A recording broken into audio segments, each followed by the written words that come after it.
Selamat siang, salam sejahtera Great People sekalian. Selamat datang di acara webinar Great Day Connect pada hari ini. Apa kabar Great People semua? Semoga dalam keadaan sehat ya. Sebelumnya perkenalkan, saya dengan Dinar sebagai moderator yang akan memandu jalannya webinar kita pada hari ini. Kami senang sekali nih karena Great People bisa bergabung dan menyempatkan waktunya untuk mengikuti webinar kami untuk membahas topik yang sangat menarik berjudul Optimizing Payroll Operations, Strategies for Efficient and Compliant Payroll Management. Nah, saat ini kita telah kedatangan narasumber kita, yaitu Kak Olga Srifuluna selaku HR Operations dan Payroll Manager di sekolahmu. Tapi sebelum kita panggil Kak Olganya, saya ingin membacakan terlebih dahulu untuk rangkaian acara kita pada hari ini, yaitu yang pertama akan diawali dengan perkenalan ataupun company profile dari Grid HR, lalu dilanjutkan dengan pemaparan materi dari pembicara kita, dan ditutup dengan sesi Q&A ataupun tanya jawab. Nah, pada sesi Q&A nanti, Great People diperkenankan untuk bertanya melalui kolom Q&A dengan format username lalu dilanjutkan dengan pertanyaannya. Nanti pertanyaan yang masuk akan dijawab langsung oleh narasumber kita. Setelah mengikuti webinar ini, Great People juga berkesempatan untuk mendapatkan e-certificate nih yang akan kami kirimkan melalui email terdaftar dalam beberapa hari kerja. Jadi pastikan untuk mengisi datanya dengan sesuai pada form survei yang akan saya share di akhir sesi nanti ya. Untuk mendapatkan e-certificate, ada beberapa cara yang akan saya bacakan terlebih dahulu nih. Jadi Great People dapat mengikuti step-step berikut ini. Yang pertama, mohon untuk screen capture acara webinar kita, lalu posting di Instagram masing-masing mengenai kesan dari webinar kita hari ini. Jangan lupa juga untuk tag Instagram GreatDHR Indonesia dan harap untuk akunnya tidak di private ya. Kemudian pastikan juga untuk follow Instagram GreatDHR Indonesia. Nah, yang terakhir nanti akan saya bagikan form survei melalui QR Code. Jadi, Great People dapat scan QR Code tersebut dan mengisi form survei yang akan saya bagikan di akhir sesi nanti. Jika ada kendala terkait e-certificate-nya, seperti misalnya ada kesalahan penulisan nama, Great People dapat menghubungi saya di 0822 4677 5889. Baik, sebelum masuk ke acara inti, izinkan saya untuk memberikan informasi sedikit mengenai Grid HR Indonesia. Grid HR Indonesia merupakan aplikasi untuk proses payroll dan HR yang terintegrasi, di mana Grid HR menyediakan solusi modern dan sederhana untuk membantu mengurus penggajian, perhitungan pajak, data kehadiran, pengajuan cuti, sampai dengan reimbursement. Nah, Grid HR telah memiliki pengalaman lebih dari 21 tahun dan didukung oleh lebih dari 400 tim support. Saat ini Grid HR Indonesia telah dipercaya oleh lebih dari 2.000 perusahaan dan memiliki lebih dari 1 juta pengguna aktif. Baiklah, itu dia tadi perkenalan singkat mengenai Grid HR Indonesia. Bagi Grid People yang mengikuti webinar kita pada hari ini, saya memiliki promo yang sangat menarik nih, berupa harga spesial, yaitu cukup dengan 500.000 saja, Grid People bisa menikmati layanan Grid DHR Full HRIS. Saya tidak akan banyak menjelaskan mengenai promo ini karena ini promo yang sangat terbatas khusus bagi peserta webinar hari ini. Silakan jika tertarik dapat mengirimkan pertanyaan ataupun inquiry di kolom chat ya, nanti akan dibantu oleh tim kami. Oke, tanpa berlama-lama lagi, sekian saja untuk perkenalan Grid DHR. Kita akan segera sambut nih pembicara kita pada hari ini, yaitu Mbak Olga Srifuluna. Kepada Mbak Olga, silakan bisa bergabung bersama Great People di sini semuanya. Oke, terima kasih Kak Dinar untuk Halo, Kak introduction. Olga. Ini Kak Olga atau Mbak Olga nih, sapanya aku. Kak Olga aja biar lebih ini gitu ya. Kak Olga, oke Kak Olga. Untuk materinya sudah siap ya berbagi dengan Great People hari ini mengenai payroll operations. Sudah siap. Oke, siap kalau gitu. Kepada Kak Olga, saya persilakan ya. Baik, terima kasih. Suaraku jelas ya, teman-teman semua. Kalau misal nggak jelas, boleh diinformasiin di kolom chat gitu. Oke, boleh aku share screen ya. Oke, selamat siang semuanya. Terima kasih udah menyempatkan waktu untuk hadir di webinar kali ini. Kita akan membahas terkait dengan strategi untuk memanage payroll secara efisien dan compliant gitu ya, sesuai dengan aturan yang berlaku gitu. Nah, mungkin di sini teman-teman semua atau rekan-rekan semua gitu ya, ada yang sudah menekuni di bidang payroll, ada juga yang mungkin baru menemukan passion dan mau tahu gitu ya gimana sih proses payroll itu gitu. Nah, di acara webinar kali ini kita akan kupas tuntas terkait dengan bagaimana membuat itu secara efisien gitu ya. Ada juga berbagai cara dan proses yang akan kita jelaskan di sini. Nah, sebelum memulai materinya, kita tak kenal maka tak aruf gitu ya. Nggak, maksudnya kalau tidak kenal maka tak sayang gitu. Kalau sudah sayang, dijaga baik-baik. Oke, namaku adalah Olga Sri Fuluna. Teman-teman semua bisa panggil aku Olga. Aku memiliki pengalaman kerja sejak 2017 sampai dengan saat ini dan menekuni di bidang yang sama yaitu operation dan payroll gitu. Nah, di berbagai industri yang sudah pernah dijalani, ini ada retail, otomotif, startup e-commerce, international HR services, in healthcare, dan yang terakhir sekarang ada di education technology gitu. Nah, melihat experience dan education background gitu ya, seperti tidak eh, relevan gitu kalau dilihat ya. Aku memiliki background pendidikan di jurusan English Education Study Program atau pendidikan bahasa Inggris gitu ya, simpelnya. Nah, ini nggak ada sama sekali relasinya ke payroll atau operation.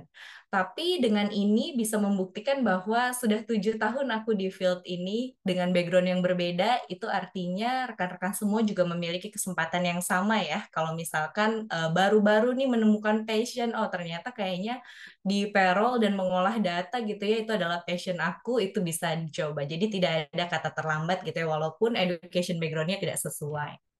Nah, achievement dan project yang pernah aku dapatkan, aku pernah menjadi Youngest Employee of the Year di antara 8.000 karyawan di suatu perusahaan, gitu. Menjadi Youngest Employee of the Year itu pada saat itu aku umur 19 tahun gitu ya, tapi sudah bekerja. Jadi aku mengawali karir sejak aku semester 3 di universitas gitu. Pernah juga memiliki uh, project yaitu Global Payroll Standard Operating Procedure, di mana dikerjakan bersama multinational company gitu ya.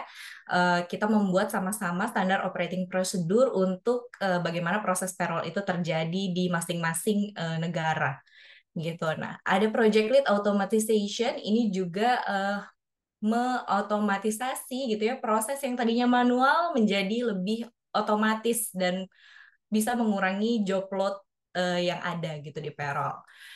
Nah, yang terakhir adalah TMI. Kalau teman-teman semua sering ikut acara Korea-Korea gitu ya, reality show, pasti pernah denger yang kayak Today's TMI gitu. Artinya too much information ini lebih kepada personal background aku.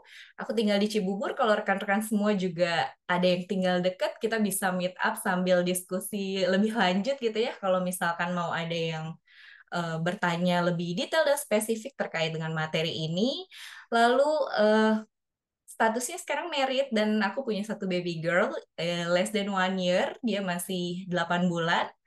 Dan saat ini aku masih berumur 26 tahun, masih terkategori sebagai Gen Z gitu ya.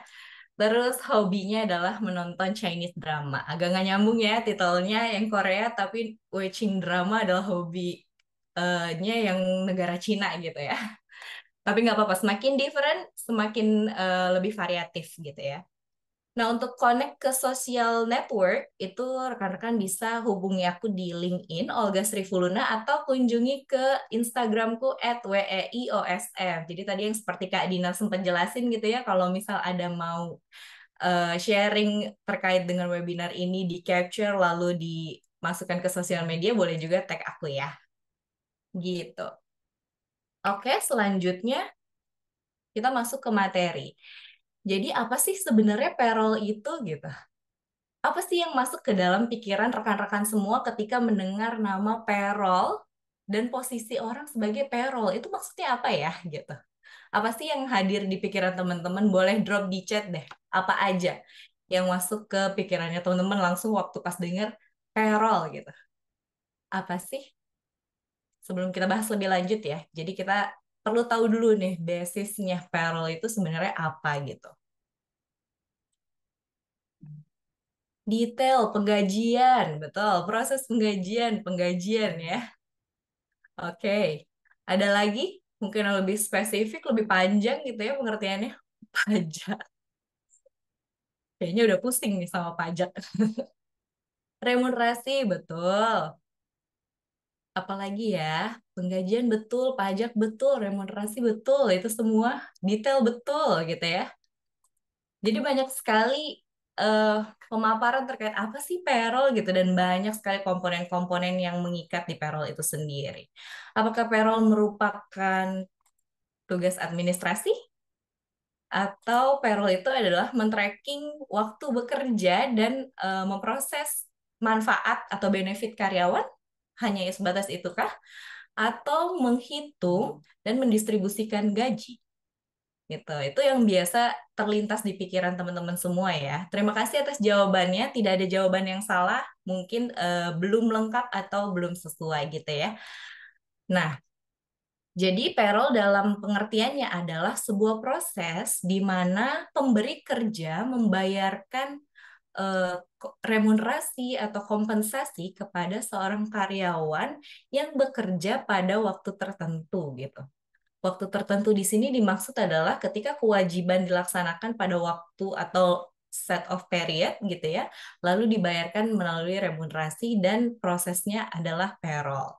Nah, biasanya di-manage oleh tim finance dan atau tim HR gitu. Jadi nggak semua perusahaan itu tim payrollnya berada di bawah organisasi HR. Ada juga perusahaan yang payrollnya itu ada di dalam organisasi finance gitu dan aku pernah berada di bawah naungan human resource, ada juga yang berada di naungan finance gitu. Jadi tidak menutup kemungkinan kalau seorang payroll itu hanya orang HR gitu. Bisa jadi payroll itu finance. Itu ditentukan oleh masing-masing kebijakan dan justifikasi bisnis masing-masing perusahaan. Seperti itu, lalu kita memasuki terkait dengan apa sih pentingnya payroll management di suatu organisasi atau di sebuah perusahaan. Sebenarnya payroll itu seberapa penting sih gitu ya. Kalau dilihat dari stikernya di sini time to get paid gitu. Ini yang paling dinanti-nanti seseorang karyawan gitu ya di suatu perusahaan. Nah, payroll management di organisasi berfungsi untuk apa namanya memastikan bahwa pembayaran kepada karyawan itu timely and akurat. Maksudnya tepat waktu dan akurat gitu. Jadi apa kewajiban yang dilaksanakan oleh si karyawan tersebut diberikan hak yang sesuai dengan perjanjian antara si karyawan dengan perusahaan gitu. Nah, tugas di sini payroll management adalah memastikan itu untuk dibayarkan tepat waktu dan sesuai gitu ya, secara akurat. Nah, enhance employee trust dan satisfaction gitu ya.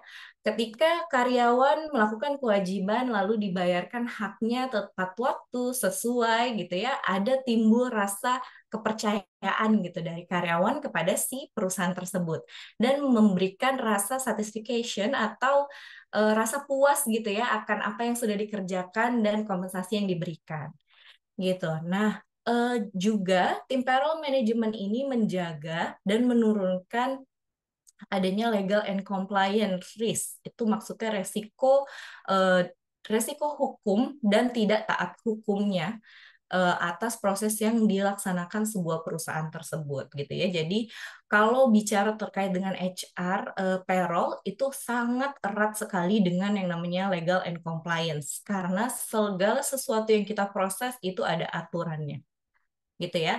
Aturan nggak melulu tentang aturan pemerintah, tapi juga aturan di dalam suatu organisasi. Seperti itu. Nah, tujuan dari payroll management di organisasi ini dan tujuan kali ini kita akan membahas terkait dengan mengeksplor strateginya nih untuk meningkatkan efisiensi di payroll. Lalu kita akan memberikan informasi terkait metode gimana caranya kita tuh tetap comply dengan regulasi gitu. Apa sih yang harus kita perhatikan? Dan juga ada highlight terkait dengan perannya teknologi di dalam payroll management itu sendiri. Seperti itu. Next-nya kita ke tadi kan pentingnya payroll management. Nah, sekarang kalau pentingnya payroll management yang efisien, itu tujuannya untuk apa aja? Di sini ada employee satisfaction atau kepuasan karyawan gitu ya.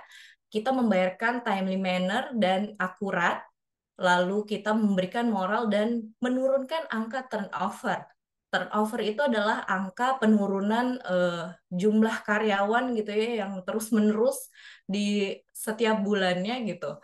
Jadi kita menurunkan angka itu. Ketika si karyawan sudah satisfy gitu ya, sudah puas terkait dengan hak-hak yang diberikan sesuai dengan kewajibannya, maka angka turnover akan otomatis menurun gitu. Jadi angka karyawan yang mengajukan pengunduran diri atau talent-talent terbaik di perusahaan yang akhirnya pergi karena memang merasa hak dan kewajiban tidak sesuai gitu ya. Seperti itu. Kedua itu terkait dengan financial stability. Jadi, di sini financial stability ada dua output, yaitu output internal dan eksternal. Yang dimaksud dengan eksternal adalah customer-nya kita. Customer-nya kita siapa sih sebenarnya? Ya karyawan gitu ya. Nah, kalau internalnya kita gimana? Ya perusahaan, karena kita memanage dana perusahaan, mengatur secara finansial gitu ya. Jadi, financial stability ini bisa keluar dua output. Yang pertama itu membantu untuk managing cash flow effectively.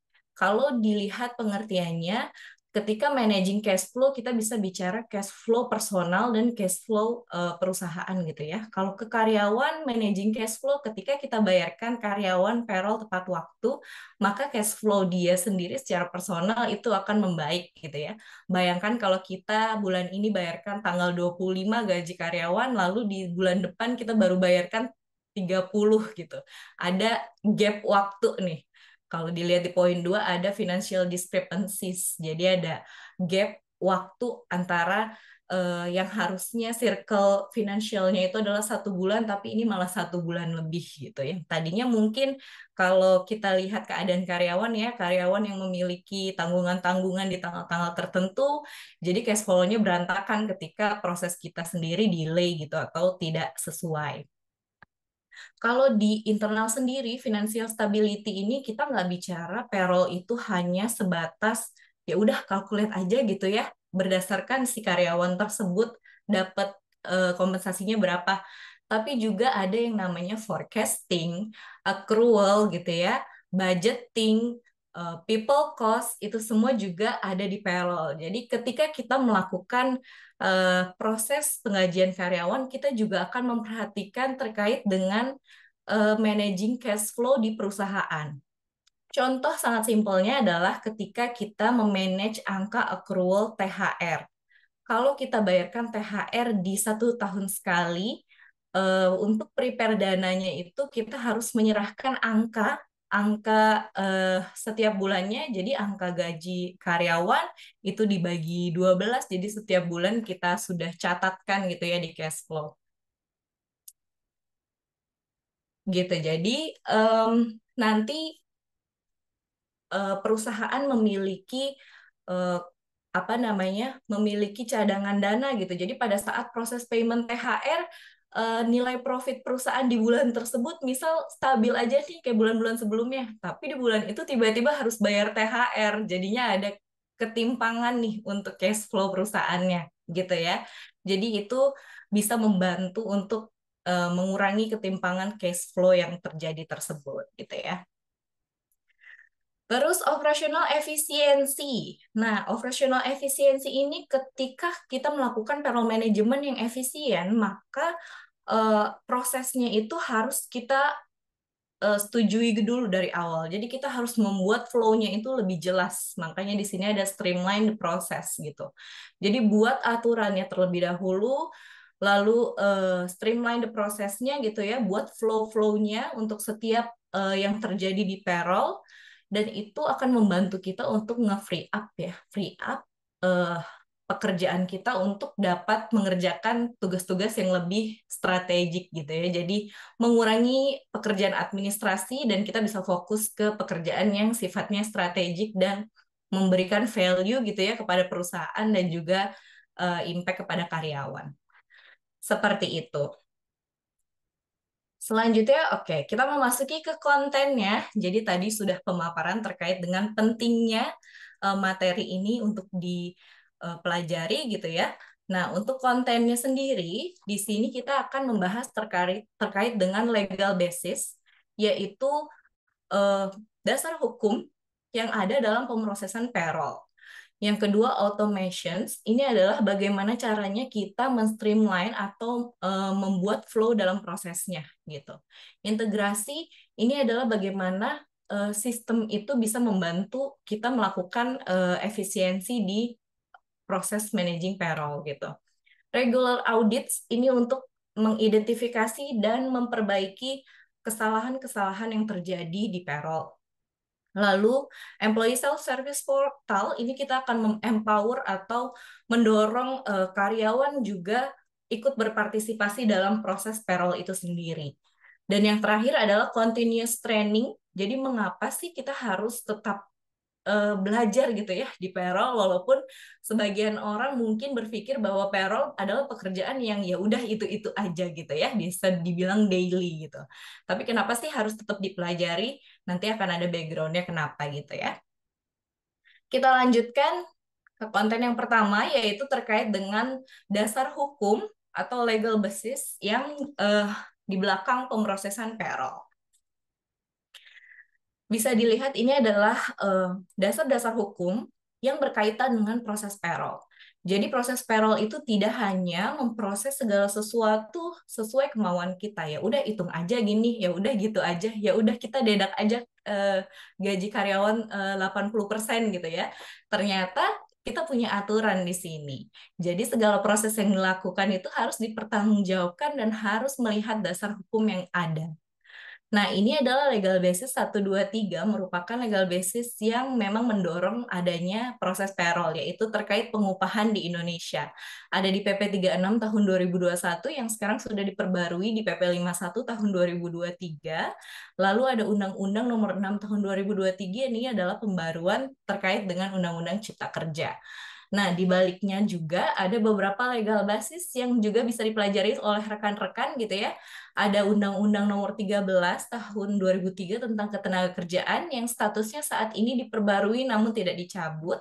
Lalu Undang-Undang RI Nomor 40 Sistem Jaminan Sosial tentang Badan Penyelenggara Jaminan Sosial di Nomor 24 2011, Undang-Undang Nomor 7 Tahun 2021 tentang Harmonisasi Perpajakan dan Turunannya, PP Nomor 58 Tahun 2023 terkait perhitungan untuk pajak, dan PMK 66 Tahun 2023 terkait dengan peraturan natura atau fasilitas kenikmatan gitu ya.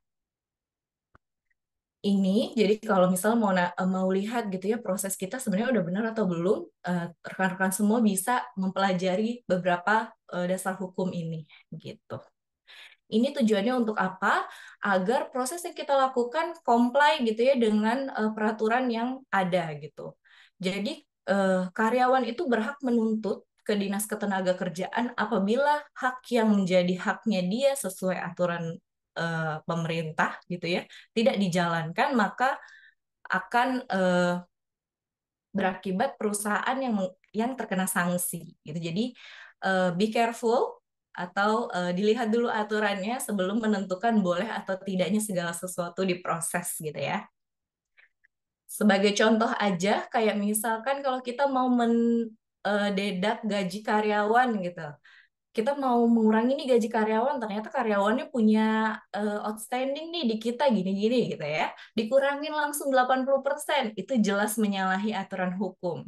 Karena di PP 36 tahun 2021 terkait dengan pengupahan, itu dijelaskan sekali bahwa nilai potongan atas utang, aset, atau apapun itu yang ada poin per poin, itu hanya bisa dilakukan maksimal 40%. Gitu. Jadi ada dasar-dasar di sini, bisa rekan-rekan semua baca gitu ya. Ini adalah koneksi di tengah-tengah gitu ya, in between untuk payroll. Jadi payroll itu sangat dekat dengan employee, dengan karyawan, dengan perusahaan, dan dengan peraturan gitu. Jadi kalau kita memproses segala sesuatu yang instruksinya datang dari perusahaan, misalkan ya udah bayarin aja si karyawan ini di bawah UMR dengan kontrak kerja PKWTT gitu ya. Nah, rekan-rekan semua sebagai payroll ini harus melihat dari sisi compliance-nya. Jadi jangan hanya melihat dari satu sisi di company, tapi lihat dari sisi compliance gitu. Bahwasanya akan ada implikasi hukum atas pembayaran di bawah eh, UMR gitu ya, di bawah standar yang sudah ditentukan pemerintah, apalagi dengan hubungan kerja yang sudah dibilang PKWTT gitu ya, sudah memiliki hubungan kerja langsung dengan si perusahaan. Seperti itu. Nah, ini ada tipe-tipe karyawan. Kita bisa melihat tipe-tipe karyawan itu ada apa aja sih gitu ya. Yang pertama adalah kategori employment. Employment itu adalah hubungan kerjanya ya. Jadi perjanjian kerjanya itu apa sih gitu. Nah, rekan-rekan semua mungkin di perusahaannya ada nih yang nggak punya mitra gitu ya. Karena memang bisnisnya nggak memerlukan mitra. Tapi kalau perusahaan-perusahaan seperti perusahaan ojek online gitu ya, itu kan karyawannya masih dalam bentuk mitra gitu. Atau logistik biasanya mitra. Nah, ini ada PKWTT, itu adalah perjanjian kerja waktu tidak tertentu yang artinya tidak ada waktu berakhir sampai pengakhiran dilakukan oleh si karyawan atau pihak perusahaan atas apa namanya alasan-alasan tertentu gitu. Nah, untuk pengakhirannya sendiri dia eligible untuk severance jika dilakukan dari pihak perusahaan dan dalam bentuk alasan-alasan yang dimention di UU 13 tahun 2003 tersebut gitu ya. Jadi kalau PHK-nya misal karyawannya melakukan tindakan fraud gitu ya, merugikan company loss, itu masuknya ke pasal 52 ayat 2 terkait dengan em, alasan mendesak gitu. Jadi PHK dengan alasan mendesak, jadi nanti ada beberapa tuh kompensasi yang dia bisa dapatkan di akhir gitu, seperti sisa cuti dan gaji terakhir. Tapi kalau misal PHK karena misal karyawan perusahaannya mengalami kerugian gitu, nah itu juga ada matriksnya tersendiri, kayak misal 0,5 dikalikan eh, severance gitu, uang pesangon. Nah, dikalikan UPMK juga atau uang penghargaan masa kerja dan juga uang-uang penggantian hak lainnya. Gitu. Nah, kalau PKWT yang kontrak employee dia tidak eligible atas severance jika terjadinya PHK, tapi eligible di sini maksudnya adalah berhak gitu ya, berhak atas kompensasi. Jadi jika diakhiri kontraknya maka dia berhak atas kompensasi atas masa kerjanya. Nah, freelance, internship, dan mitra ini adalah kontrak independen. Jadi tidak ada hubungan langsung dengan karyawan sebagai employment status seperti PKWT dan PKWT ya. Gitu. Nah, kita sebutnya kalau di payroll untuk karyawan permanen dan kontrak kita sebut pemberiannya adalah salary atau gaji. Tapi penyebutan untuk freelance, internship atau mitra itu fee atau uang pembayaran atas ya mungkin jasa gitu ya, atas pekerjaan, atas project gitu-gitu. Jadi beda penyebutannya ya. Jadi pastikan penyebutannya itu adalah fee untuk ketiganya. Lalu yang status kontrak ada yang direct employee, ada yang indirect. Mungkin rekan-rekan ada juga yang memiliki karyawan yang under outsourcing gitu ya. Nah, ini juga diatur nih dalam Undang-Undang Cipta Kerja. Outsource itu apa-apa aja sih yang boleh posisinya gitu ya. Jadi nggak semua posisi bisa dibuat outsource gitu. Nah, ada direct employee, ini adalah internal agreement. Jadi perjanjiannya adalah antar perusahaan kita dengan si karyawan gitu. Kalau outsource, karyawan tersebut dengan si outsource-nya perjanjiannya. Begitu, lalu untuk nationality ini ada berbeda, yaitu ketika kita memproses gaji karyawan yang lokal, itu memproses dengan aturan yang lokal gitu ya. Tapi kalau untuk yang luar negeri atau WNA itu harus memiliki yang namanya KITAS atau KITA. Ini adalah izin tinggal dan izin kerja gitu ya. Jadi nanti dokumen requirement dalam pemrosesan payroll-nya itu berbeda juga. Ada masa misalkan ada masa tinggalnya harus berapa bulan dulu di sini gitu-gitu. Jadi aturannya jauh lebih kompleks untuk yang WNA karena memang izin kerjanya itu harus sesuai dengan aturan di imigrasi seperti itu. Itu lalu ini adalah legal basis untuk Social Security, kita sebutnya ya untuk BPJS, dan pajak yaitu PPh 21. Ini adalah aturan yang ada di BPJS terkait dengan potongan dan program yang harusnya dijalankan oleh perusahaan. Oke, ini adalah logo dari BPJS Kesehatan dan BPJS Ketenagakerjaan, kemudian aplikasi yang digunakan oleh karyawan. Jadi, aplikasi yang di sini Mobile JKN dan JMO, kalau kita sebagai karyawan, kita tahunya adalah ya udah kita gunakan aplikasinya untuk mendownload kartu, untuk mengubah Vaskes, dan lain sebagainya. Tapi kita posisi sebagai HR, kita akan menggunakan aplikasi yang berbeda, nanti akan ada di slide selanjutnya gitu. Nah, Social Security atau BPJS ini juga berlaku di negara-negara lain. Jadi seperti di Singapura itu ada namanya CPF ya, Central Provident Fund, itu adalah BPJS juga sama seperti di Indonesia. Jadi BPJS itu adalah nama sendiri gitu ya, tapi secara konsep dia adalah Social Security seperti perusahaan seperti country yang lainnya gitu, negara yang lainnya. Lalu di India juga ada EPFO, itu juga Employee Provident Fund Organization, dan ini satu yang Perkeso ini pertumbuhan keselamatan sosial, ini ada di Malaysia. Gitu. Jadi setiap negara memiliki Social Security. Dari situ makanya peraturan ini menjadi kewajiban gitu ya. Jadi setiap perusahaan harus mendaftarkan si karyawannya dalam kepesertaan penerima upah gitu ya atau PU dalam sebuah perusahaan kalau mereka menerima gaji. Nah, ini adalah yang digunakan oleh perusahaan yaitu BPJS TK Web Platform, di mana untuk mendapatkan username dan passwordnya harus ada nanti form yang diisi gitu ya, lalu disubmit ke BPJS TK untuk PIC siapa yang akan memiliki akun ini gitu. Nah, untuk linknya sendiri ini ada SIPP, Sistem Informasi untuk pendaftaran peserta BPJS Ketenagakerjaan gitu ya, pelaporan data perusahaan. Nah, di sini di aplikasi ini kita bisa melakukan registrasi karyawan baru, menterminasi karyawan yang sudah resign, melakukan perubahan data baik personal maupun employment. Lalu ada report F2 atau F2A yang biasa sering kita download gitu ya kalau tim payroll, itu adalah informasi terkait iuran dan berapa premi yang harus dikenakan si karyawan. Lalu untuk download billingnya atau invoice-nya dan print out kartu peserta di perusahaan kita saja gitu. Jadi nggak bisa ngecek perusahaan lain gitu ya. Itu untuk BPJS TK Web Platform. Lalu ini adalah regulasi terkait percentage yang dikenakan untuk peserta penerima upah di BPJS TK gitu. Jadi ada 5 program di mana 4 program ini melibatkan either itu employee atau company-nya gitu ya. Tapi kalau JKP preminya full dibayarkan oleh pemerintah gitu. Nah, nilai jaminan kecelakaan kerja misal di perusahaan rekan-rekan ini beda nih, kok saya kenanya 0,54 ya, kok di sini 0,24 gitu. Karena range untuk jaminan kecelakaan kerja itu dilihat dari potensi kecelakaan kerja di bisnis masing-masing. Jadi biasanya kalau bisnisnya hanya bisnis office gitu ya, di kantoran gitu, biasanya karyawan dikenakan hanya 0,24 karena tingkat resiko kecelakaan kerjanya sangat kecil. Tapi kalau misal bekerja di bidang konstruksi atau biasa di lapangan gitu ya, bisa jadi di range yang sampai 0,54 gitu untuk jaminan kecelakaan kerjanya. Lalu jaminan kematian yang full dibayarkan oleh perusahaan, kemudian jaminan hari tua yang ada persentasenya dibagi 2 gitu ya, karyawan hanya 2%, company-nya menanggung 3,7%.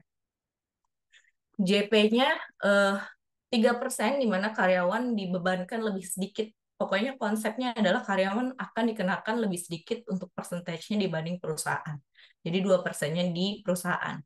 Nah, untuk jaminan pensiun perlu di notes bahwa dia ada maximum cap atau maksimum salary yang dikalikan dengan percentage tersebut.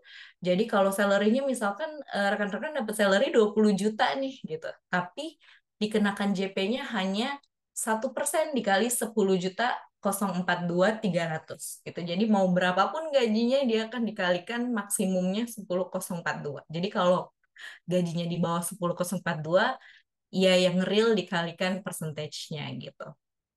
Untuk jaminan kehilangan pekerjaan, ini adalah untuk karyawan yang terkena PHK, di mana akan mendapatkan 6 bulan uang santunan gitu ya, sama pembelajaran-pembelajaran dan koneksi untuk ke apa namanya job gitu ya, job dari Dinas Ketenagakerjaan gitu. Dan preminya sepenuhnya dibayarkan oleh eh, apa pemerintah dengan syarat karyawan tersebut telah mendaftar di 4 jaminan di atas ini plus BPJS Kesehatan dan beberapa syarat lainnya. Seperti itu aturan di BPJS TK. Kemudian untuk programnya sendiri sebenarnya tergantung dengan usaha dari company rekan-rekan semua gitu ya. Jadi kalau company-nya adalah size-nya hanya mikro gitu ya, itu boleh mendaftarkan JKK-JKM saja. Tapi kalau sudah yang memiliki aset 1 miliar lebih dan lain sebagainya itu sudah harus mendaftarkan JHT dan JP. Nah, JP ini tidak berlaku bagi karyawan dengan status WNA karena sesuai peraturan perundang-undangan bahwa WNA tidak diperbolehkan pensiun di Indonesia. Seperti itu, lalu untuk BPJS Kesehatan, ini adalah web platform yang digunakan oleh HRD, di mana kita menggunakan yang namanya Edabu gitu. Edabu ini mungkin tim yang sudah bergerak di bidang payroll sudah tahu gitu ya aplikasi Edabu itu seperti apa. Lalu ini sama username dan passwordnya itu diberikan oleh tim BPJS Kesehatan kepada PIC gitu. Ini linknya kalau teman-teman mau coba lihat webnya seperti apa, tapi tetap ya username dan password harus memiliki yang akunnya perusahaan gitu. Nah ini bisa apa aja, bisa register employee baru sama kayak tadi ya, terus bisa tarik report juga, print out member card dan billing gitu. Untuk coverage dan portion sesuai aturan adalah karyawan plus 1 pasangan plus maksimum 3 anak. Anaknya itu harus maksimal 21 tahun bekerja, tidak bekerja, tidak menikah, 25 tahun masih bisa didaftarkan di BPJS sebagai dependent dengan college statement letter atau surat keterangan bahwa yang bersangkutan masih belajar di sebuah university gitu dan tidak dan statusnya tetap ya tidak bekerja dan tidak menikah gitu. Preminya 5% nih, besar banget gitu ya. Tapi 4%-nya diambil oleh perusahaan, 1% di karyawan gitu. Dan maximum cap salary sama seperti JP tadi adalah 12 juta gitu. Ada maximum cap-nya tapi berbeda rate-nya. Kalau BPJS Kesehatan rate-nya adalah 12 juta, di mana ketika si karyawan gajinya lebih dari 12 juta, maka potongannya tetap mengalihkan si 12 juta. Seperti itu. Kalau di bawah 12 juta tentunya mengikuti gaji yang real ya, langsung dikali persentage-nya. Ini adalah basic aturan dari BPJS Kesehatan yang dimana kita harus mengetahui gitu ya sebagai payroll. Jadi ketika nanti karyawan bertanya, saya mau nambahin nih anak saya yang kedua gitu, berarti nanti saya potongannya lebih besar dong gitu. Jawabannya enggak gitu, karena berapapun ditambah gitu ya, selama dia masih masuk ke dalam si coverage yang employee satu spouse dan maksimal 3 children ini, itu preminya akan tetap 5%. Jadi kayak kalau rekan-rekan dapat karyawan yang single gitu ya, dia tetap kena 5%, 4%, 1%. Lalu kalau misal karyawan punya istri dan punya anaknya 2, itu preminya juga pengalinya tetap sama gitu ya, masih 4% dan 1%. Jadi menambah dependent tidak akan menambah premi potongan untuk karyawan. Nah, ini terkait dengan pajak. Tadi ada yang mention pajak gitu ya. Pajak semakin lama itu sebenarnya semakin mudah dalam perhitungannya, cuma memang implementasinya masih awal, jadi masih banyak discrepancies gitu ya, masih banyak yang kayak gimana sih caranya gitu. Emang aturannya seperti apa ya? Biasa adaptasi terhadap peraturan baru gitu ya. Nah, ini adalah perannya karyawan dan perannya perusahaan. Ini adalah aplikasi yang kita gunakan jika sebagai tim payroll gitu ya, kita biasa menggunakan yang namanya ISPT gitu. Nanti ada database di sini untuk menyimpan data-data yang sudah kita laporkan di ISPT. Ini akan connect ke sistemnya si tim Direktorat Jenderal Pajak DJP gitu. Nah, peran kita sebagai perusahaan itu di internal adalah menghitung atau membantu karyawan untuk menghitungkan berapa pajak yang akan dikenakan di penghasilan yang bersangkutan gitu. Nah, untuk ke DJP atau ke eksternal sendiri, kita monthly report dan monthly payment. Monthly report di sini adalah SPT masa perusahaan. Jadi kita sebagai payroll gitu ya, kita nantinya akan melaporkan angka penghasilan dan pajak yang dikenakan ke karyawan, lalu kita mengenerate yang namanya SPT massa. Nah, itu adalah SPT pajak penghasilan satu perusahaan diakumulasikan semua karyawannya. Lalu kita lakukan monthly payment di maksimum tanggal 10 setiap bulannya gitu ya, setelah bulan penggajian. Jadi misal gajian Juni berarti maksimum kita lapor dan bayarkan di tanggal 10 Juli gitu. Nah, ini yearly reconciliation atau yearly recon gitu ya untuk internal. Jadi ketika nanti Desember kita harus melakukan yang namanya rekonsiliasi angka pajak yang dikenakan ke karyawan. Jadi dalam bentuk finalisasi di akhir tahun kita harus menghitung ulang nih. Kira-kira yang kita udah bayarin selama Januari ke November itu udah sesuaikah atau masih perlu dilakukan adjustment. Lalu generate dan distribute 1721A1. Ini adalah form laporan pajak karyawan yang harus kita generate dari sistem DJP ini, lalu dikirimkan ke karyawan masing-masing untuk mereka melakukan yearly report atau laporan pajak di awal tahun. Seperti itu. Jadi tugasnya karyawan hanya melapor pada saat awal tahun ya setelah kita kirimkan 1721A1. Lalu jika metode di perusahaan kita adalah gross, maka mereka memiliki kewajiban untuk membayar lewat salary gitu, lewat gaji mereka. Seperti itu. Ini terkait dengan aturan pajak dan role-nya kita sebagai payroll gitu. Ini adalah aturan perhitungan pajak saat ini di mana kita menggunakan tarif efektif rata-rata in percentage gitu. Eh, ada yang raise hand, ini mau kita jawab sekarang atau di keep nanti ya, tim Grade D boleh dibantu info. Boleh dilanjutkan dulu aja, nanti materinya kita akan lanjutkan pertanyaan di sesi tanya jawab ya, Kak Olga. Boleh, boleh. Oke. Boleh dicatat dulu mungkin ya pertanyaannya nanti kita pas di Q&A kita tanya jawab gitu ya. Nah, ini terkait dengan pajak. eh, Kita sering dengar yang namanya bruto. Bruto itu adalah penghasilan yang kita sebutnya kotor gitu ya, untuk sebagai landasan perhitungan pajak. Nah, bruto ini isinya adalah eh, gaji, allowance gitu ya, bonus, THR, insentif, dan semua yang bentuknya taxable atau dikenakan pajak, termasuk natura gitu ya. Lalu premi BPJS Kesehatan yang dibayarkan perusahaan, premi ke BPJS TK yang dibayarkan perusahaan juga, tapi dalam program JKK dan JKM saja. Kenapa ketiga ini masuk ke dalam penghasilan karyawan yang diperhitungkan pajak? Karena memang dalam konsepnya adalah benefit ini dibayarkan dalam bentuk uang oleh perusahaan ke negara gitu ya, secara premi, namun diterima manfaat ke karyawannya bukan dalam bentuk uang, melainkan dalam bentuk jaminan-jaminan atau manfaat-manfaat gitu ya. Jadi istilahnya kayak insurance gitu ya jatuhnya. Jatuhnya seperti itu gitu. Jadi ketika digunakan maka itu akan eh, keluar gitu ya fee-nya, tapi kalau tidak digunakan ya ya udah gitu. Preminya dibayar anyway sama perusahaan. Lalu ter-percentage ini adalah salah satu contoh aja di ter A, karena sebenarnya based on aturan ada ter A, ter B, dan ter C gitu ya. Dikategorikan berdasarkan penghasilan tidak kena pajak atau PTKP. PTKP ini adalah status perkawinan karyawan gitu.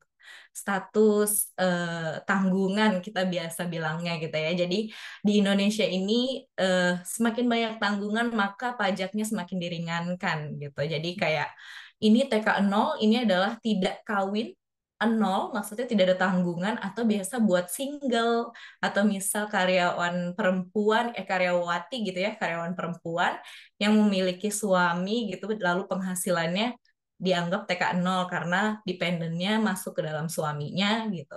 Atau tidak kawin tapi memiliki satu tanggungan, atau kawin tidak memiliki tanggungan. Kawin tidak memiliki tanggungan maksudnya adalah menikah tapi punya istri gitu ya, tapi belum ada anak. Seperti itu. Jadi di sini ada lapisan penghasilan bruto. Bruto tadi yang kita hitung adalah isinya yang di atas tadi ya. Jadi ketika kita sudah hitungan bruto, lalu kita lihat di sini masuknya range ke berapa ya. Ternyata dihitung brutonya masuk ke angka 10 juta nih. Berarti kalau 10 juta itu kita lihat di lapisan penghasilan bruto adalah di poin 9, di range 9.650 sampai 10.050. Maka persentage pajak yang akan diperhitungkan adalah 10 juta dikali 2%. Seperti itu cara menghitungnya. Sebenarnya lebih simpel, tapi kita harus mengerti dulu konsepnya ya. Jadi kalau karyawan biasanya secara awam mereka mengira bahwa, oh berarti penghasilan yang dimaksud adalah gaji gitu. Tapi tidak memperhitungkan premi-premi yang ada di sini.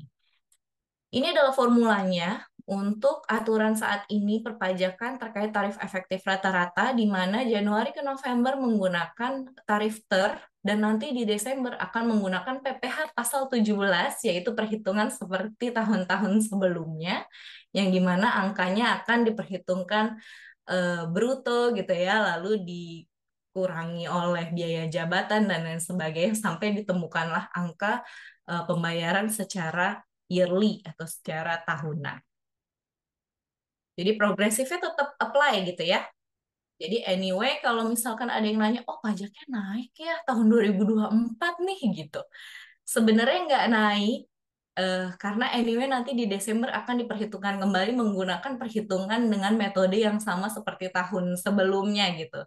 Cuma memang namanya efektif rata-rata gitu ya. Jadi persentasenya bisa jadi lebih, bisa jadi kurang. Namanya rata-rata gitu. Konsepnya seperti itu gitu. Jadi sebagai HR kita, sebagai HR payroll gitu ya, kita harus membantu menjelaskan kepada karyawan gitu bahwasanya perubahan ini mungkin berimpact pada bulanannya, namun secara tahunan atau secara akumulasi perhitungan pajak masih tetap seperti tahun sebelumnya gitu. Jadi pentingnya adalah sebagai payroll, kita perlu mengerti dulu peraturannya dan impact-nya kepada karyawan. Sehingga ketika karyawan bertanya, kita sudah mengerti gitu ya, dasar hukumnya seperti ini, lalu impact-nya adalah seperti ini dan seperti ini gitu. Jika kita sudah mengerti dan memahami itu sendiri gitu ya, jadi nanti karyawan juga akan build trust gitu terhadap payroll. Oh berarti hitungannya memang akurat, memang sesuai dengan peraturan pemerintah atau peraturan perusahaan yang berlaku. Seperti itu, lalu kita masuk ke automation gitu ya. Tadi udah belajar legal basisnya, apa-apa aja peraturannya, terus yang berlaku dan bagaimana hitungannya gitu ya. Nah, sekarang kita mau ngelakuin yang namanya automation atau streamline the process. Jadi kita mau lihat nih prosesnya apa sih yang bisa bikin kita tuh jadi lebih efisien gitu dalam proses payroll. Yang pertama harus diketahui adalah kita harus memiliki standar operating procedure. Tertulis tidak tertulis, SOP ini yang menentukan bagaimana cara apa namanya segala sesuatunya bekerja gitu ya. Jadi ketika kita mau membuat flow-flow itu digunakan lalu menjadi dasarnya kita juga dalam memproses apa namanya di payroll, itu SOP dibutuhkan. Jadi di sini standar operating procedure. Standarnya itu adalah regulasi yang kita mau berlakukan kepada orang-orang. Karena kalau bicara payroll, kita nggak hanya bicara terkait dengan apa yang kita proses, tapi juga melainkan input yang kita dapat dari eksternal untuk kita proses di payroll itu sendiri. Gitu. Jadi ada regulasi terkait dengan bagaimana sih mereka harus memasukkan input ke payroll gitu. Jadi di standarnya itu mereka sudah mengerti gitu. Jadi nanti pada saat prosesnya semua akan jalan sesuai waktunya dan sesuai dengan caranya sendiri-sendiri gitu. Jadi kita nggak yang mix up. Kalau nggak ada aturan itu biasanya kita jadi bingung nih gitu. Sebenarnya boleh atau nggak boleh sih sebenarnya kalau udah masuk ke proses cut off gitu ya, masih bisa diproses atau enggak ya, tapi kasihan gitu-gitu. Nah, kalau nggak ada standar operating prosedurnya, orang-orang bisa aja misleading gitu. Jadi kayak, oh, ntar aja lah submitnya pas tanggal-tanggal segini gitu. Tapi secara standar, secara regulasi, kita sudah menutup nih di tanggal-tanggal segini gitu ya. Semua data nggak boleh ada yang bergerak. Nah, itu pentingnya adanya SOP tersebut gitu. Dokumentasi, jadi setiap apa yang kita proses didokumentasikan dan itu semua harus ada landasannya.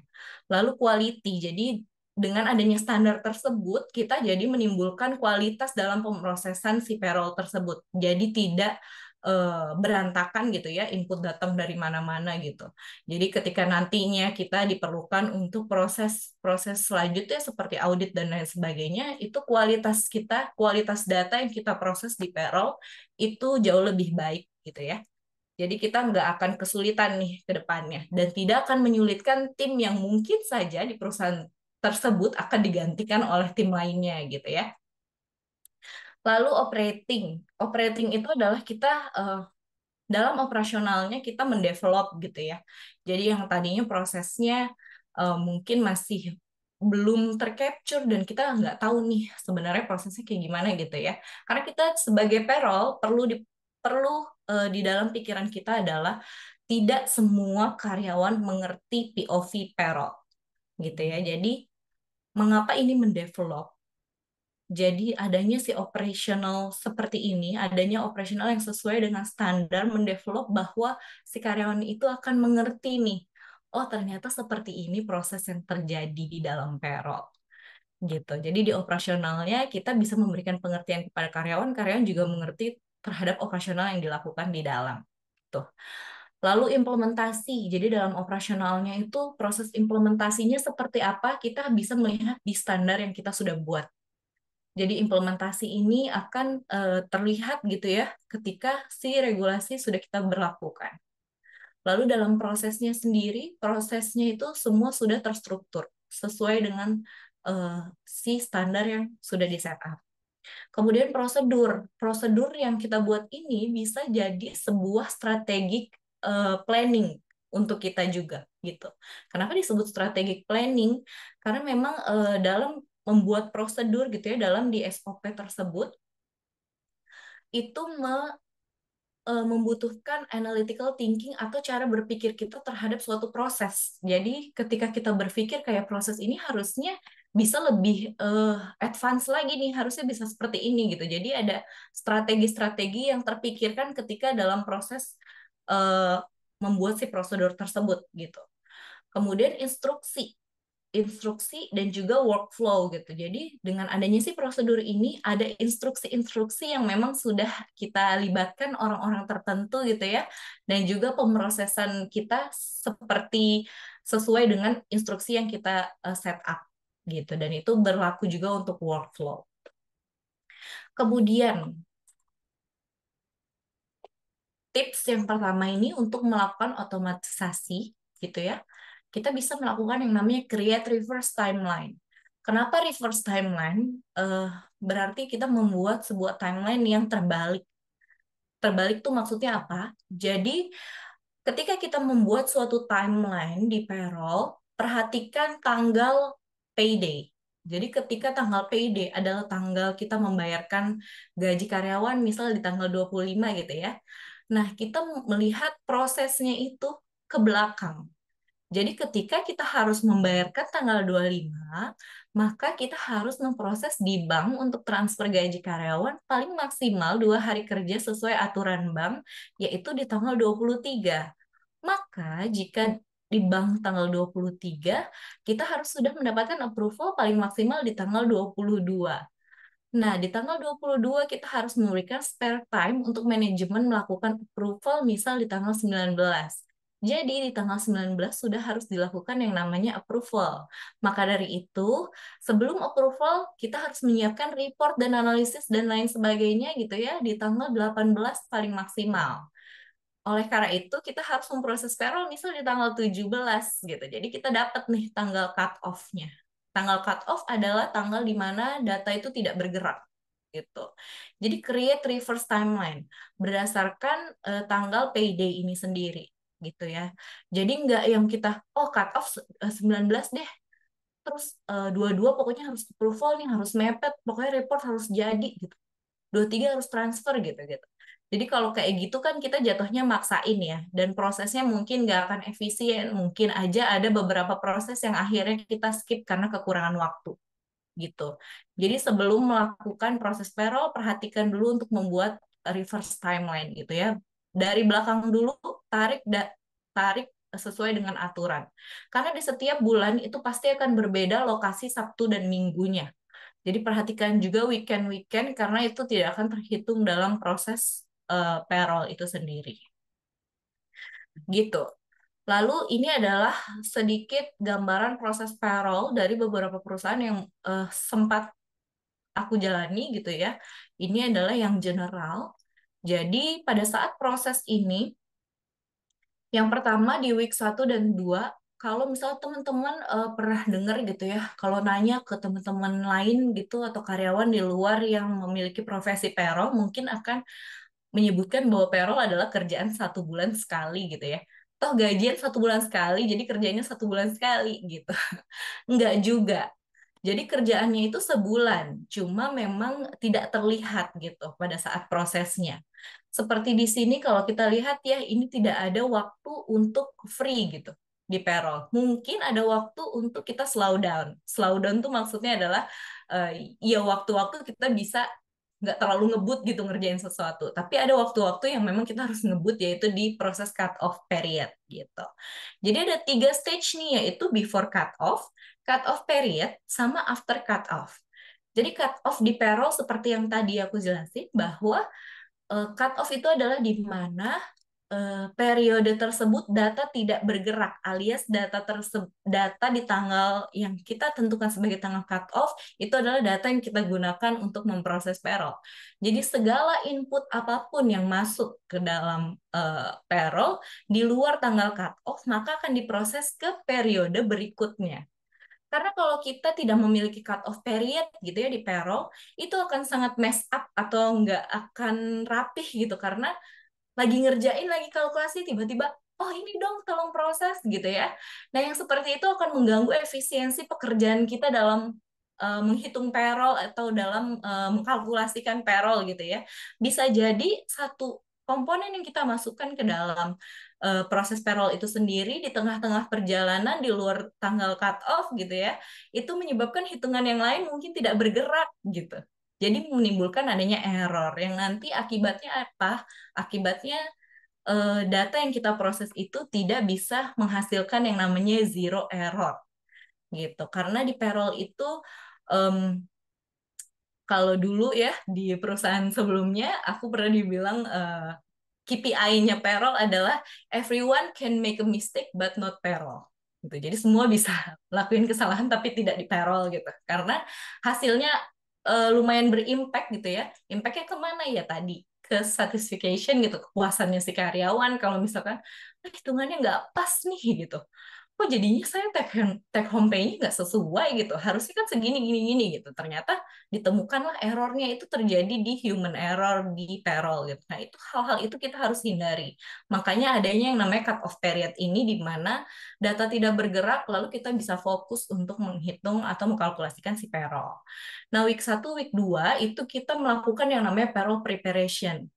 Pastikan sebagai tim payroll jangan melakukan preparation di dekat tanggal cut off. Jadi dicicil. Misal ada karyawan baru, karyawan resign gitu ya, kita harus punya kertas kerja sendiri gitu. Kertas kerja sendiri untuk melakukan pencatatan-pencatatan itu. Jadi nanti pada saat proses cut off, di cut off period kita nggak yang kayak ketimpungan nih, kayak, aduh kemarin emailnya siapa ya, kayaknya minta dibayarin ini deh, aduh ini kemarin kayaknya resign deh, kayaknya lihat deh emailnya gitu. Nggak dipastiin dari awal, jadinya gerobak-gerubuk gitu ya, terus kita konfirmasi ke usernya, ternyata usernya juga kayak, nggak bisa nih kalau 1 hari dikonfirmasi gitu, kenapa nggak dari kemarin-kemarin gitu. Jadi, eh, biasakan dicicil pekerjaannya dari awal gitu ya. Jadi pastikan kita memiliki yang namanya kertas kerja untuk payroll preparation. Bisa ditulis new hire-nya siapa saja, leavers-nya, siapa yang promosi, mutasi, demosi gitu ya. Atau ada data changes. Karena kita bicara payroll nggak cuma tentang kalkulasi, tapi juga data karyawan yang masuk ke dalam si payroll tersebut gitu ya. Lalu melakukan yang namanya payroll input. Kalau misalkan rekan-rekan memiliki HR system atau mungkin kertas kerja kalkulasi gitu ya, lakukan input setelah preparation-nya kelar. Jadi setelah dilakukan input, kemudian masuk ke cut off period. Di mana cut off period itu kita sudah melakukan yang namanya running payroll atau proses kalkulasinya gitu. Jadi semua inputnya itu sudah dilakukan running gitu di dalam sistem maupun secara manual gitu ya. Tapi kalau mau efisien yang tadi ya boleh ikut apa namanya subscribe HR system gitu. Tadi ada penawaran juga yang baik dari Kak Dinar gitu ya. Seperti itu, lalu di approval stage kemudian gitu ya, dari approval stage itu nggak hanya Pak approve ya gitu, nggak as simple as itu. Karena kita sebagai payroll itu tidak bisa hanya menyediakan yang namanya raw data atau data mentah. Jadi ketika kita maju ke dalam manajemen, eh, saya yang angkat tangan nanti aku mungkin kasih di yang Q&A ya, nanti kita jawab di Q&A. Jadi pada saat nanti proses approval stage, itu kita melakukan yang namanya proses analisa gitu. Jadi kalau kita minta approval ke manajemen ke tingkat yang lebih atas, itu nggak mungkin mereka harus melihat semua satu persatu. Mereka membutuhkan data yang mungkin seperti berapa sih kenaikan total gross bulan ini dibanding 3 bulan ke depan, 3 bulan belakang, sorry, 3 bulan ke belakang gitu ya. Berapa sih persentage kenaikannya dan kenapa naik? Gitu. Mereka butuh data-data yang seperti itu gitu karena harus mengkonsiderasikan kos-kos yang terjadi di perusahaan mereka gitu, di manajemen, di tingkat level manajemen gitu ya. Tapi selain summary tersebut, hasil dari analisa kita dan checking kita itu juga bisa kita lampirkan raw data untuk mereka melihat lebih detail. Nah, di tengah-tengah proses running payroll dan approval stage, itu ada tenggat waktu untuk terminate dan registrasi BPJS tadi ya di aplikasi, itu setiap bulan sebelum tanggal 20 gitu. Jadi, either itu di week 3 atau mungkin di week 4 gitu ya, kita nggak tahu weeknya di setiap bulan gitu ya. Itu kita jangan lupa bahwa adanya proses registrasi dan terminasi di tengah-tengah yang maksimumnya di tanggal 20. Lalu kita proses salary disbursement. Disbursement ini adalah merilis gaji gitu. Either itu via bank, via cash, atau misal payment gateway gitu. Jadi ada beberapa HRIS juga yang bekerja sama dengan payment gateway, itu bisa langsung transfer gitu ya dari HRIS setelah kita running gitu. Jadi itu part of teknologi yang perlu kita apresiasi juga ya. Jadi proses payroll jauh lebih efisien di situ.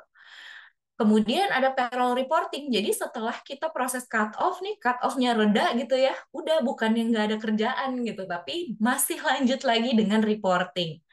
Ini tergantung perusahaan gitu ya, tapi yang mandatori biasanya adalah laporan ke tim finance untuk pencatatan cost. Biasanya mereka melakukan yang namanya GL report gitu ya untuk proses journaling dan mengalokasikan di mana-mana aja nih kira-kira cost itu akan timbul gitu.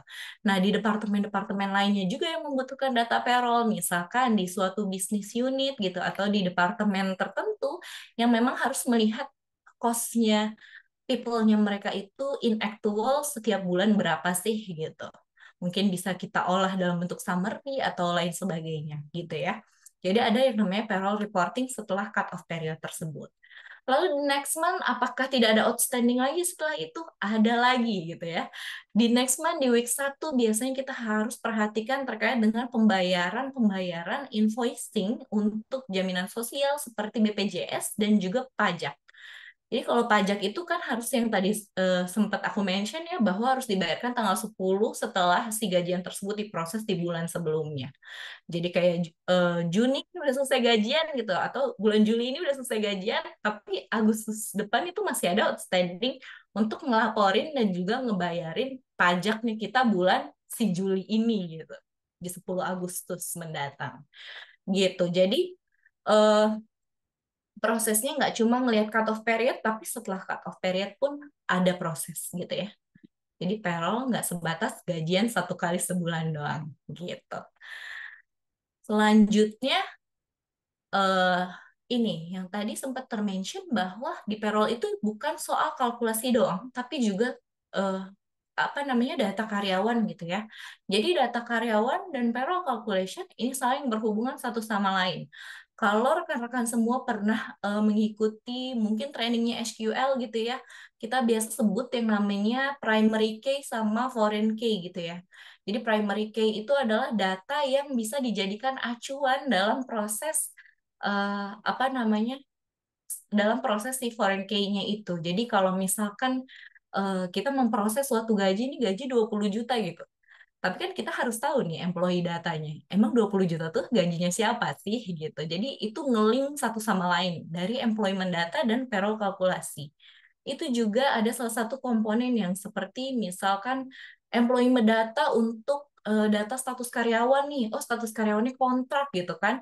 Berarti ada kolom untuk end date di mana nanti mempengaruhi nilai kalkulasi payroll untuk pada saat di bulan tersebut ternyata adalah end date si karyawan kontrak tersebut. Jadi di payroll calculation dia harus ada perhitungan terkait kompensasi gitu. Jadi employment data dan payroll calculation di tengah-tengah itu adalah disebut komponen gitu ya, komponen payroll.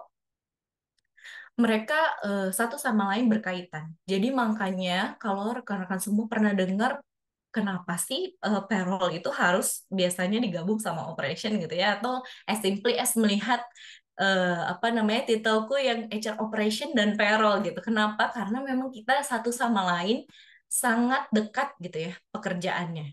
Jadi kayak pengurusan status ketenaga kerjaan karyawan, lalu join date-nya mereka dan lain sebagainya, semua tentang database-nya employee yang ada di people operations gitu ya, atau HR operation atau HR personalia gitu, itu sangat berkaitan erat dengan perhitungan payroll yang akan diproses. Seperti itu. Makanya titelnya banyak ya orang-orang kayak operation dan payroll gitu, atau enggak tim tim personalia dan tim compensation benefit gitu, saling berkaitan satu sama lain karena memang pekerjaannya sangat amat berkaitan. Seperti itu. Lalu ini adalah contoh terkait komponen. Jadi kalau rekan-rekan semua mau yang namanya membuat efisiensi gitu ya dalam payroll, kita perlu tahu dulu, perlu list down dulu apa aja sih jenis komponen yang akan diproses di payroll kita gitu. Jadi misal kayak eh, 3 kolom ini harus didefine di awal gitu. Jadi ketika kita mau menentukan bahwa oh pembayaran ini kena pajak nih, oh pembayaran ini hanya 1 kali gitu, oh pembayaran ini bisa di set up sekali untuk berulang kali gitu. Nah basicnya dari mana gitu?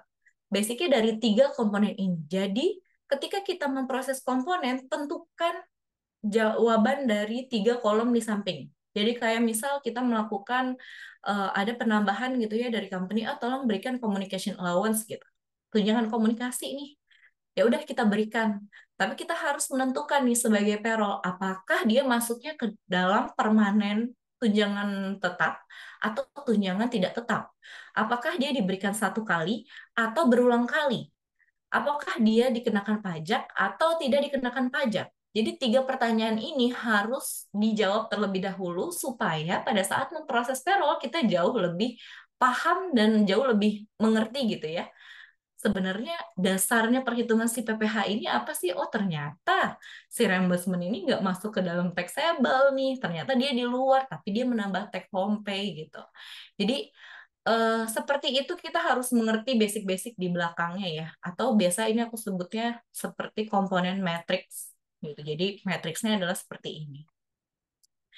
Gitu. Lalu em, kita lanjut ke formula. Ini bukan formula one ya. Jadi formula itu apa sih di payroll gitu? Formula yang kita gunakan, seberapa penting sih formula itu? Biasa kalau dengernya formula-formula gitu. Ingatnya Formula One aja. Next, kita ke formula. Jadi ini adalah formula yang biasa digunakan di payroll, yaitu formula sequence, lookup, sum, average count, import and query kalau misal gunainnya spreadsheet gitu ya.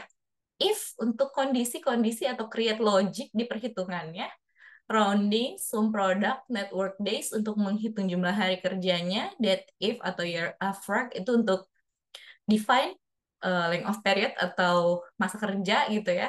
Text untuk convert CSV kalau waktu kita proses yang namanya upload ke bank transfer gitu. Jadi formula-formula ini sangat amat digunakan di payroll gitu ya. Ini most frequently, tapi nggak menutup kemungkinan ada formula-formula yang lainnya gitu juga ya yang bisa kita gunain gitu. Sampai saat ini aja ini terus berkembang ya sejauh teknologi apa namanya ekspansi teknologi di dunia gitu ya, seperti lookup aja kalau rekan-rekan tahu lookup tuh nggak hanya vertikal horizontal tapi juga sekarang sudah ada X lookup ya, itu untuk menghitung atau mematchingkan data ke belakang gitu. Jadi formula-formula ini sangat amat membantu dalam proses efisiensi. Bayangkan kalau kita harus menghitung segala sesuatu secara manual, itu akan sangat text heavy gitu ya di pekerjaan kita dan mungkin akan menambah waktu untuk mengerjakannya. Mungkin kayak 2 hari, 1 hari itu kita nggak bisa yang namanya running payroll gitu. Nanti kalau seperti itu impact-nya apa? Cut off penggajian bisa maju banget gitu ya, bisa tanggal 10, bisa tanggal 11 atau tanggal 9 mungkin gitu ya. Nah, itu impact-nya adalah ke karyawan. Jadi karyawan nggak punya waktu yang cukup untuk memberikan input-input atau memproses segala sesuatu. Jadinya hak-haknya mereka harus dibayarkan di bulan-bulan selanjutnya. Gitu. Next, kita ke integration, connect system. Maksudnya connect system di sini adalah connect dan authorize. Jadi, ketika kita mau mengolah data, itu biasakan data itu terkoneksi gitu ya. Jadi, data yang kita olah itu juga bisa digunakan di berbagai macam mungkin report gitu ya, atau di proses analisa-analisa yang akan ujungnya akan melakukan improvement gitu. Dan authorize penting sekali untuk melakukan autorisasi gitu ya. Jadi kalau misalkan rekan-rekan semua ada langganan HR system gitu, bisa dibuat matriks otorisasi. Jadi tim-tim tertentu yang memang membutuhkan data juga yang align sama data kita, mereka bisa akses secara langsung gitu ya, dan diberikan otorisasi sesuai dengan matriks yang di setup.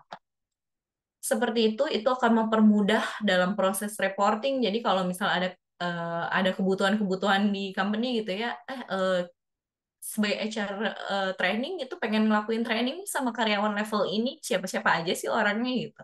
Nah, kita bisa berikan yang namanya authorized access gitu ya buat mereka untuk melihat di level-level tertentu gitu. Dan tapi kita harus melok data-data yang berhubungan sama payroll. Keep it everything confidential gitu ya kalau payroll itu karena sangat restricted datanya.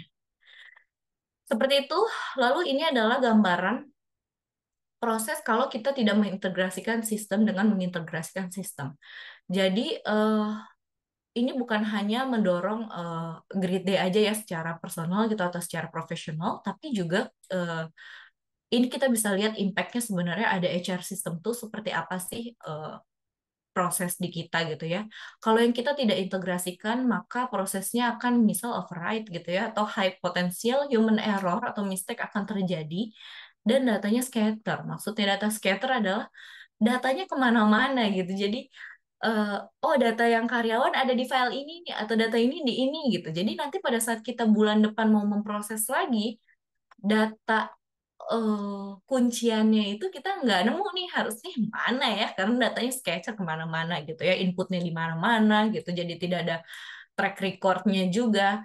Nah kalau kita melakukan integrasi sistem ini sangat membantu kita dalam proses efisiensi karena data existing akan keep it di HR system. Jadi mereka akan diam di data HR system selama tidak ada perubahan gitu. Jadi yang kita lakukan hanya melakukan input atau movement-movement yang terjadi gitu. Jadi nanti itu akan terproses sendiri gitu ya. Prosesnya akan data existing akan berubah dengan data input atau data movement. Jadi datanya tidak scatter kemana-mana, dia akan tetap bertahan di HR system gitu ya. Dan kita juga nggak kebanyakan file yang harus diproses dan kita nggak itu akan menimbulkan less potential ya human error. Jadi nggak terlalu banyak human error yang akan terjadi gitu. Itu lalu kemudian regular audits ini kita harus mengidentifikasi dan apa namanya mengidentifikasi dan juga memperbaiki yang namanya adanya error gitu. Apa yang harus dilakukan sebagai tim payroll selalu ingat compliance gitu ya jangan rilis sesuatu sampai itu writtenly confirm. Jadi kalau itu tidak tertulis dikonfirmasi gitu ya, tidak jelas gitu, cuma kayak verbal kayak tolong dong ini proses ini gitu. Terus kita proses. Itu tidak bisa dilakukan di payroll. Jadi jangan rilis sesuatu tanpa adanya konfirmasi tertulis. Jadi ketika kita menerima input, menerima informasi gitu ya, take a note tadi di payroll saat kita melakukan apa namanya proses preparation, lalu nanti prosesnya akan kita proses dan jangan lupa checking dan validating. Jadi kayak misal ada ya as simply as misal ada input reimburse gitu ya ke kita, kita harus melakukan checking dan validasi dulu terhadap input yang masuk. Atau misal ada promosi gitu tapi tidak ada approval dari manajemen, itu juga tidak bisa kita proses. Yang seperti seperti itu harus dijagain di tim payroll. Makanya kita harus melakukan kita harus ingat yang tadi ya, hubungan antara payroll, karyawan, dan juga compliance gitu. Jadi aturannya nggak hanya melulu tentang undang-undang, tapi juga aturan terkait dengan proses yang sudah kita streamline dan juga aturan terkait dengan basis-basis mengapa hal ini diproses. Seperti itu. Ini adalah yang esensial kalau rekan-rekan semua mau mengerjakan payroll secara efisien, perhatikan hal-hal esensial berikut, yaitu adalah ketika menamakan folder, menamakan file, kemudian melabeling email. Jadi tiga hal ini itu perlu sekali untuk diperhatikan. Karena kenapa? Sebagai orang payroll, kerapihan dan ketelitian itu adalah hal yang eh, basic ya. Maksudnya itu adalah hal yang salah satunya harus dimiliki oleh seorang payroll gitu. Harus detail, teliti gitu ya. Dan juga rapih. Rapih di sini bukan rapi bajunya atau rapi apanya ya. Kalau appearance itu tergantung personality masing-masing. Tapi rapih dalam bentuk pengolahan data dan penyimpanan data gitu. Jadi misal kalau kita buat folder name itu 07 misal adalah bulannya. Jadi bulan Juli, menandakan bulan Juli. Lalu foldernya adalah folder payroll tahun 2024 gitu. Tapi di depannya kita taruh restricted. Jadi ketika ada orang yang tidak sengaja terlihat atau terbuka akses di situ, mereka juga langsung aware bahwa file ini restricted nih, nggak boleh dibuka kalau memang tidak ada instruksi otorisasi gitu ya. Lalu file name. File name juga bisa nih, additional naming filenya bisa dibuat kayak draft, confidential 07, atau to be confirmed gitu, atau final. Jadi ketika nanti banyak sekali file yang ada di folder tertentu, kita pas membaca kayak yang mana yang harusnya digunain buat komparasi gitu ya. Kita bisa gunain yang final misal. Karena memang sudah final. Kalau dalam bentuknya draft berarti data tersebut masih belum kita proses dan mungkin masih dalam bentuk mentah sekali gitu ya. Seperti itu. Lalu label email ini juga bisa untuk membantu kita memprioritaskan pekerjaan karena payroll biasanya datang input dari mana-mana gitu ya. Kita bisa yang kayak urgent atau misalkan pengajuan ini ternyata masih under confirmation nih, belum ada kepastian gitu.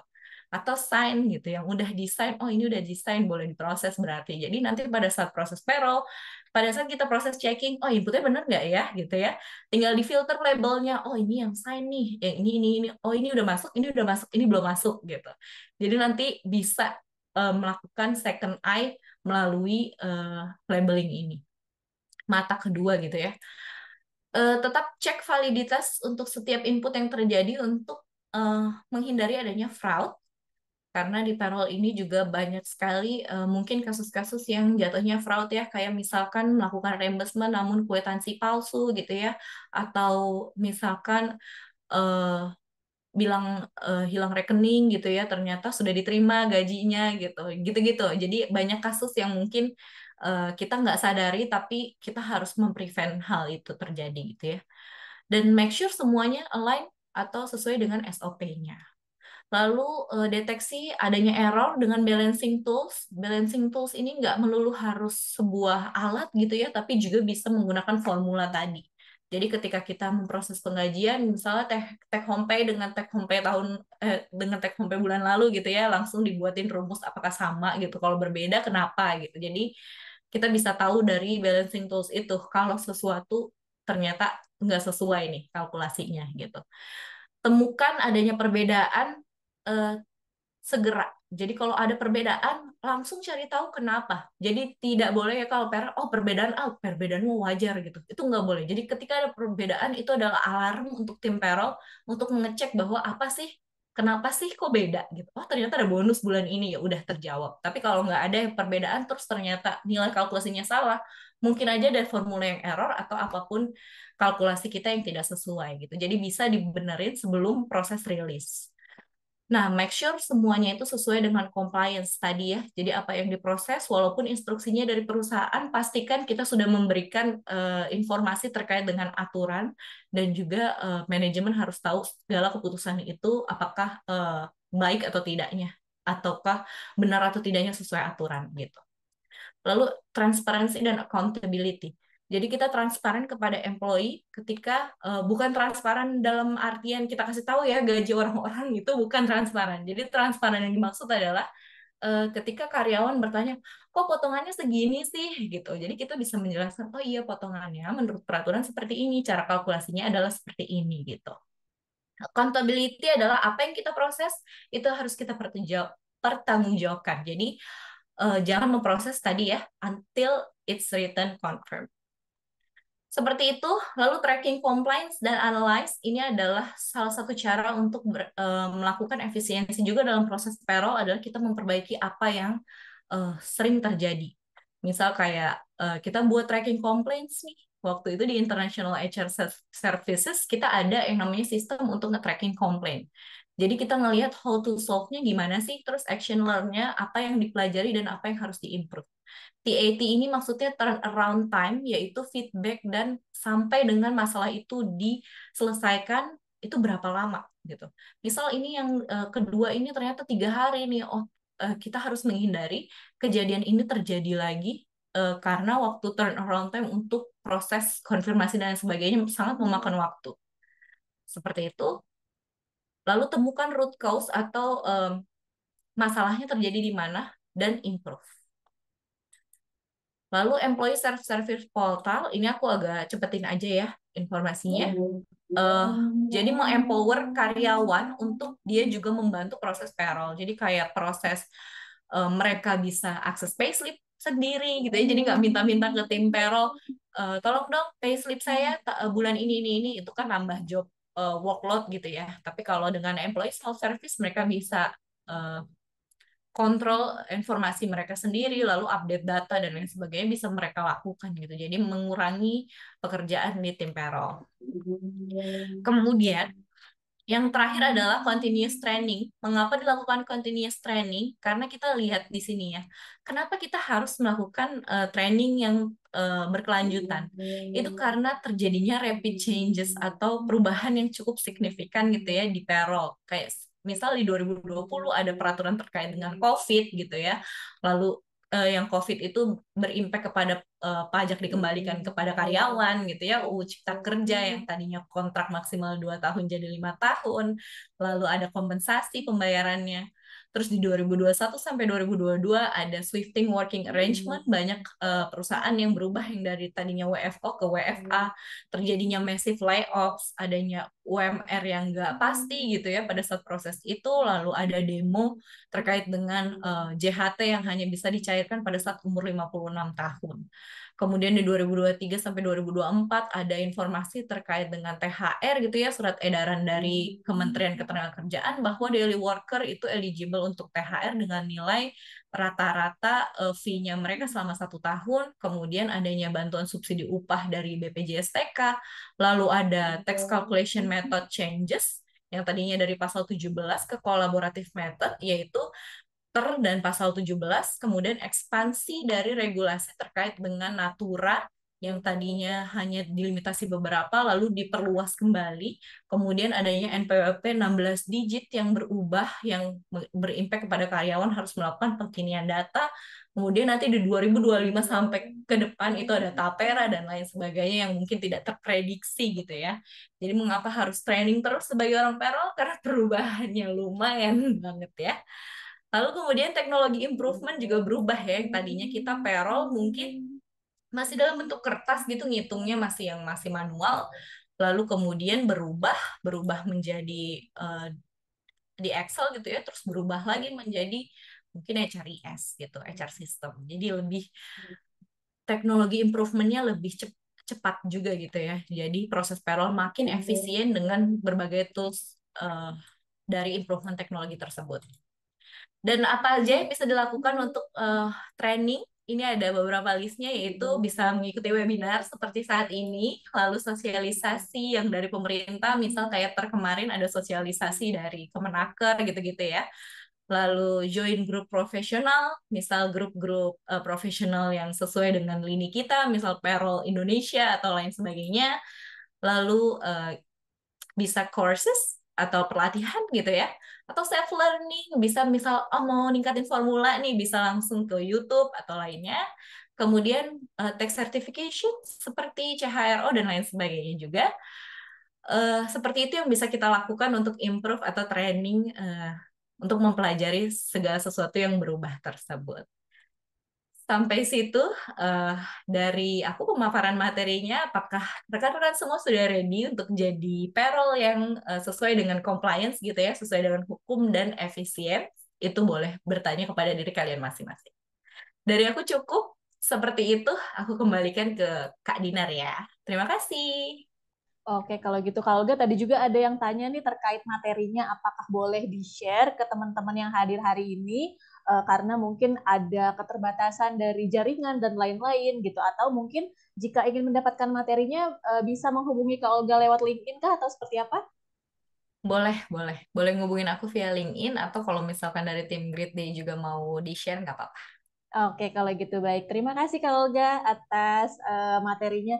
Ini berhubung sudah memasuki waktunya 3.40 nih, dan sudah tidak ada juga pertanyaan yang masuk.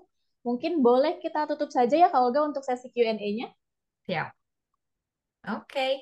Oke, kalau begitu terima kasih banyak Kak Olga atas pemaparan materi dan juga jawaban dari sesi Q&A.